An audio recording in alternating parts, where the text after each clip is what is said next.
just how it goes. Okay, so 3.2, the first part is about ruler and distance, okay? We have really kind of covered this a lot already, but it's a good thing to just review from time to time. So what they're talking about is in here is that we can define, I love this, the ruler postulate. Postulates are those things that are assumptions, okay? The points on the line can be numbered so that the positive number differences measure distances. That's what our ruler thing says, okay? It's an assumption. You can make any number line, you can make any ruler. Our rulers usually have inches or they have centimeters. Those are the two main things that we have on rulers.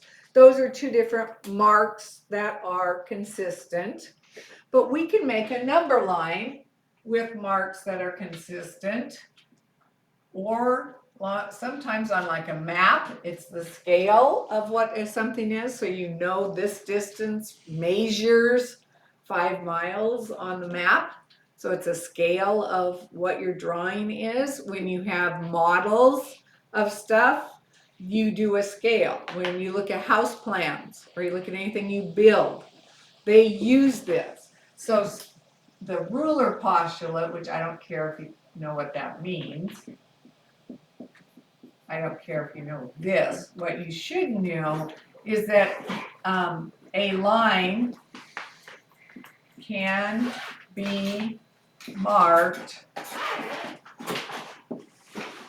basically with positive numbers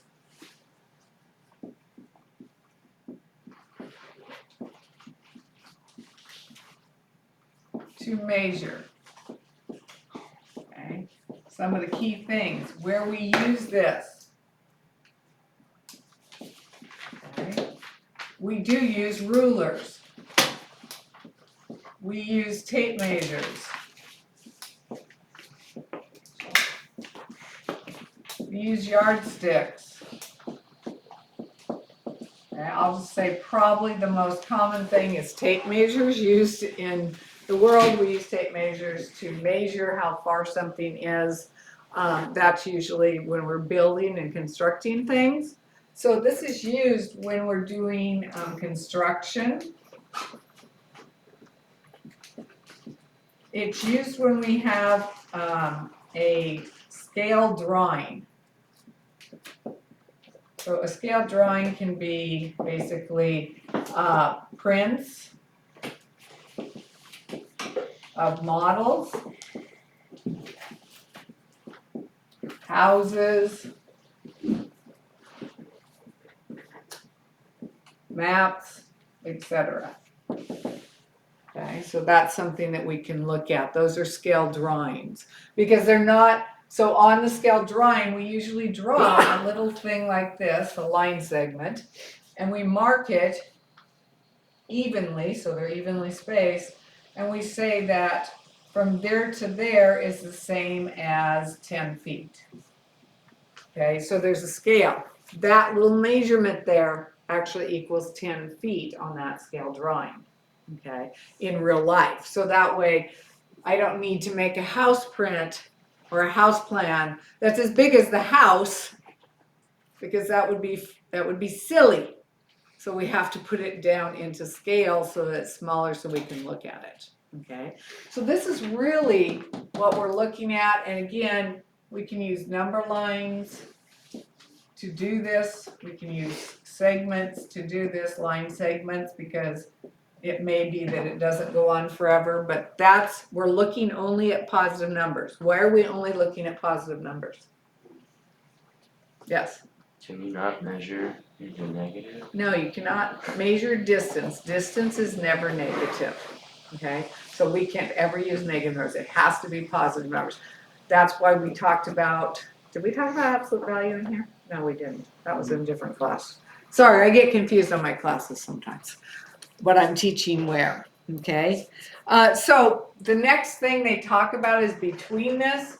Basically, if I have a point here, and a point here, okay?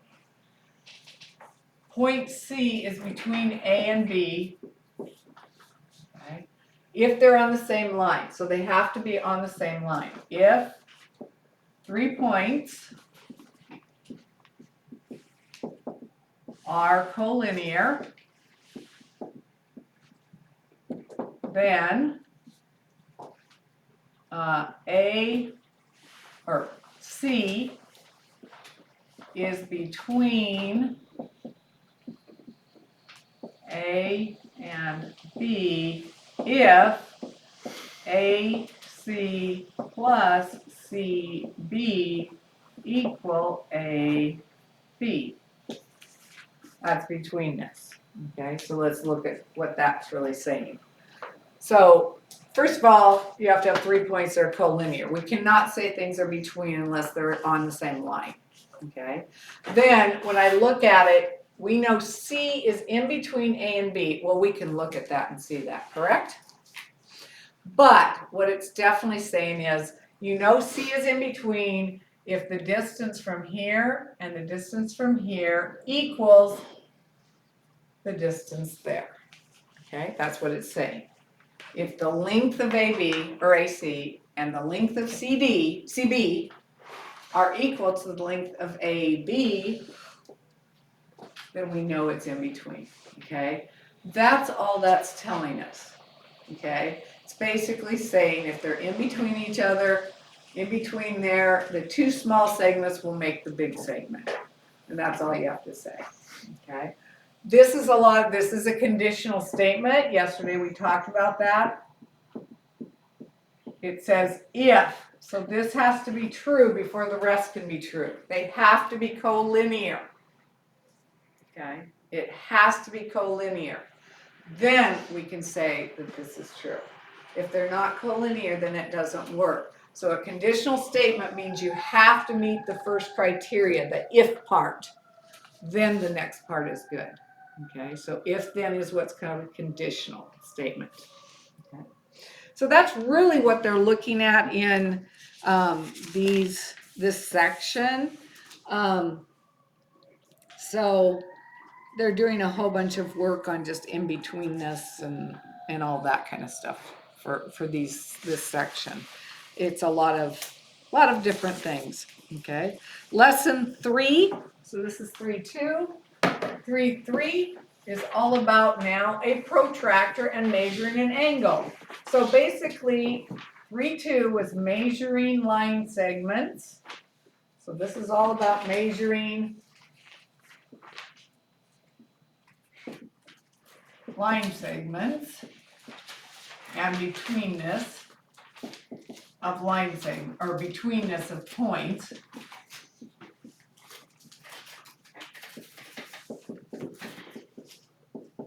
Okay, 3.3 is about measuring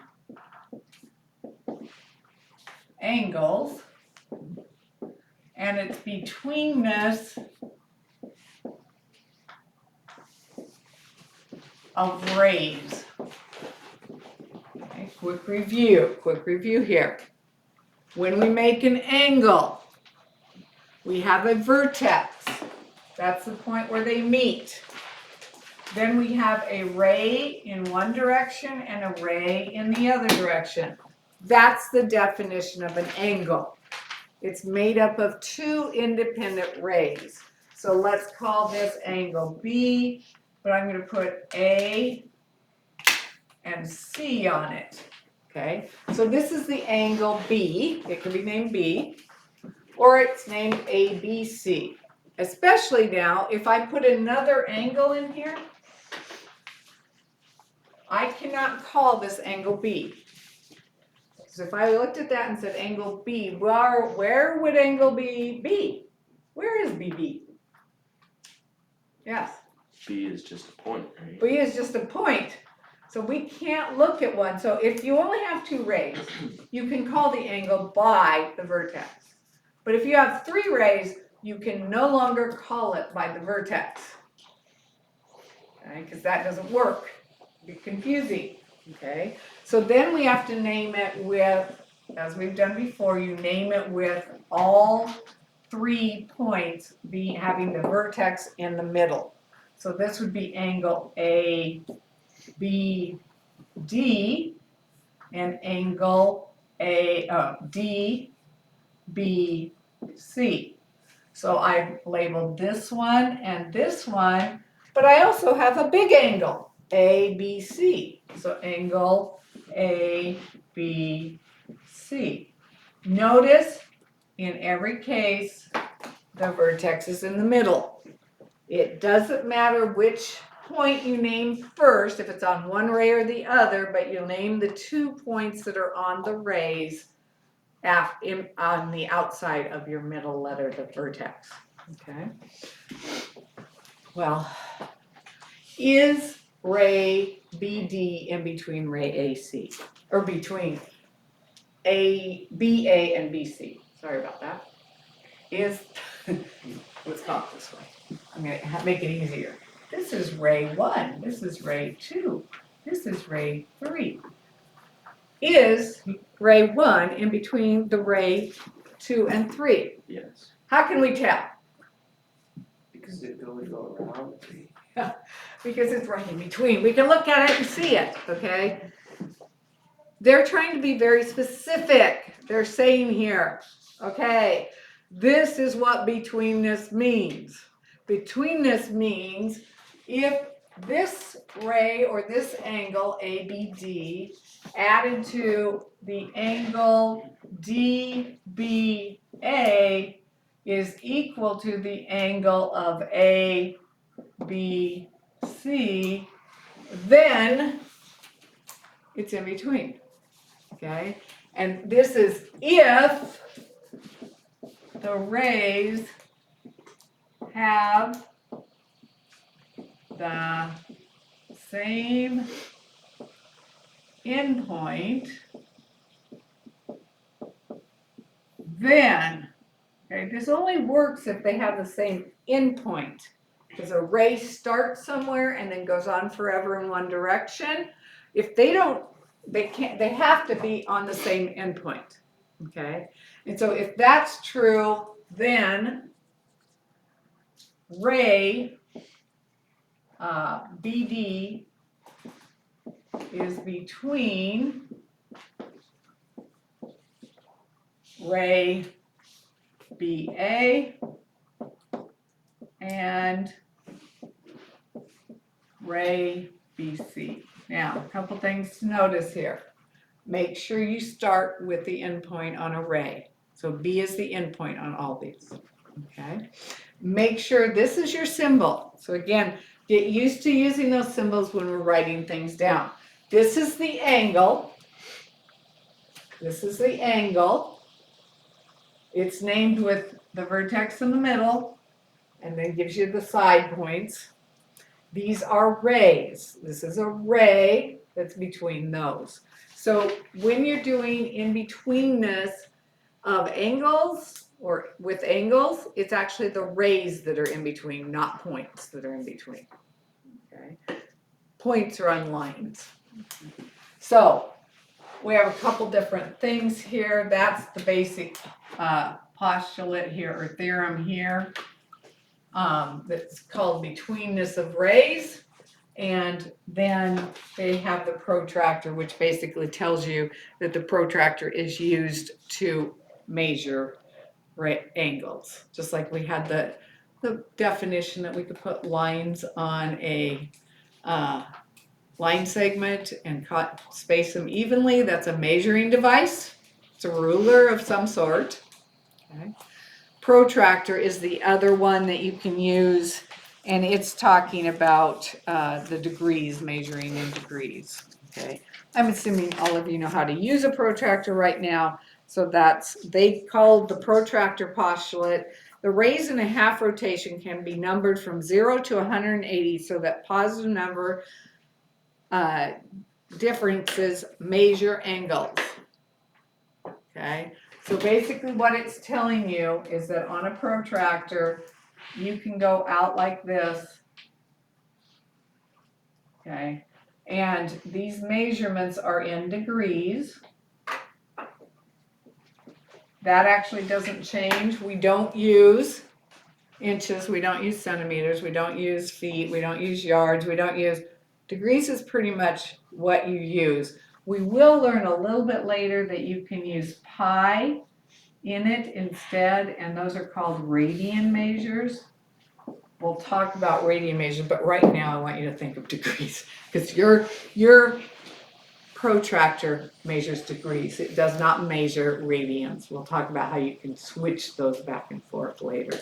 Okay, that is though a key. When you're using your calculator, know what mode you're in. It has to either be in degree mode or radian measure. And if you have it in radian when you're trying to do degrees, you will get all sorts of wrong answers and it won't make any sense. So always check. Right now, you should be always in degree mode right now. So do you guys know how to change modes on your calculator? So somewhere on your calculator, depending on what calculator you have, there is usually a mode button. Okay, so pull out your calculator. I have mine, but it's probably more than what you guys have. So this is my calculator, which I don't expect any of you to have this calculator just because this is like a $100 and some calculator. It connects up to my computer. I can do millions of things with it. Millions of things that I don't know how to do either.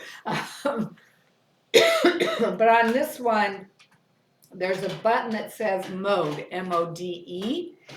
And if I click that, well, I have to turn it on first. I clicked mode, then I get all sorts of things, but there's a degree radian one there that I need to make sure when you get to that choice. Do you have that one? Yes, you do. I put it on Yes. degree. Yes, put it on degree. Does Let's it need to see be on on this normal or one. scientific? You want a normal. Okay. And then there's like English, I have no idea what that means, but. Oh, 37 so fix. Oh shoot, wait, it's even got the right time.